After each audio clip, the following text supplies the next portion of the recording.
Delle 6 squadre italiane impegnate ieri nel primo turno delle Coppe Europee di calcio, l'unica ad aver conseguito un risultato negativo nella partita di andata è stata proprio il Milan, sconfitto in Coppa UEFA ad Auxerre. Il mancato accordo per la ripresa televisiva tra i dirigenti della società Transalpina e l'organismo televisivo francese non ci consente di documentare la sconfitta per 3-1 dei rossoneri, che al terzo si erano però portati in vantaggio con Virdis. Arduo sarà il compito del Milan nella partita di ritorno tra 2 settimane. Positivo invece nel punteggio, in funzione della partita di ritorno, il pareggio della Sampdoria, che ha fatto il suo esordio nella Coppa delle Coppe sul terreno dei greci dell'Arissa.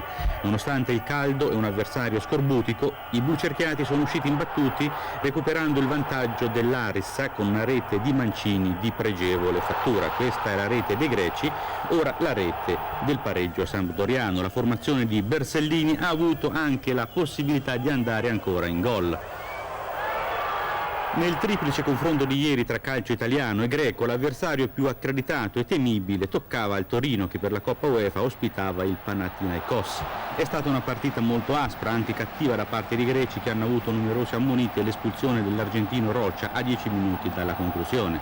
In apertura di ripresa il Torino ha segnato con Comi di testa la conclusione su calcio d'angolo di Junior, ma dopo appena 2 minuti i greci, ora l'azione, riuscivano a pareggiare con Saravakos con un forte tiro ancora sugli sviluppi di un calcio d'angolo.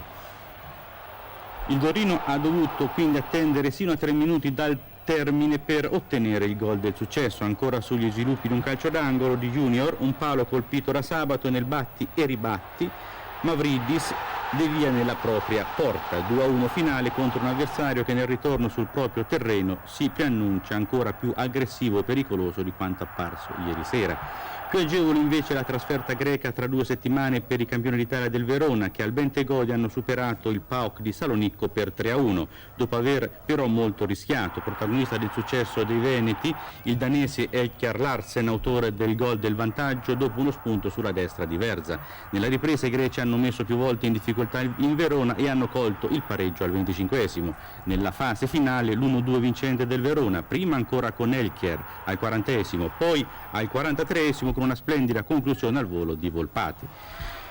2 le squadre italiane in Coppa dei Campioni, con il Verona anche la Juventus, che ha affrontato la modesta formazione lussemburghese della Jeunesse.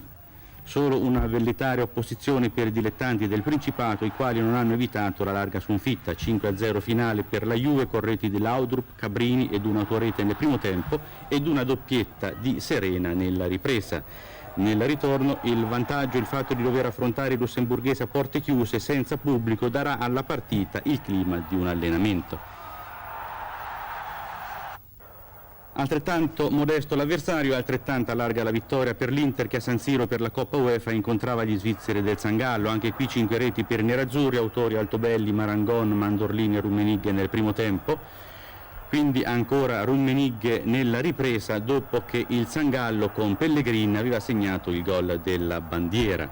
Anche per l'Inter, come per la Juventus, il passaggio al secondo turno non presenta problemi, le partite di ritorno costituiscono solo una formalità.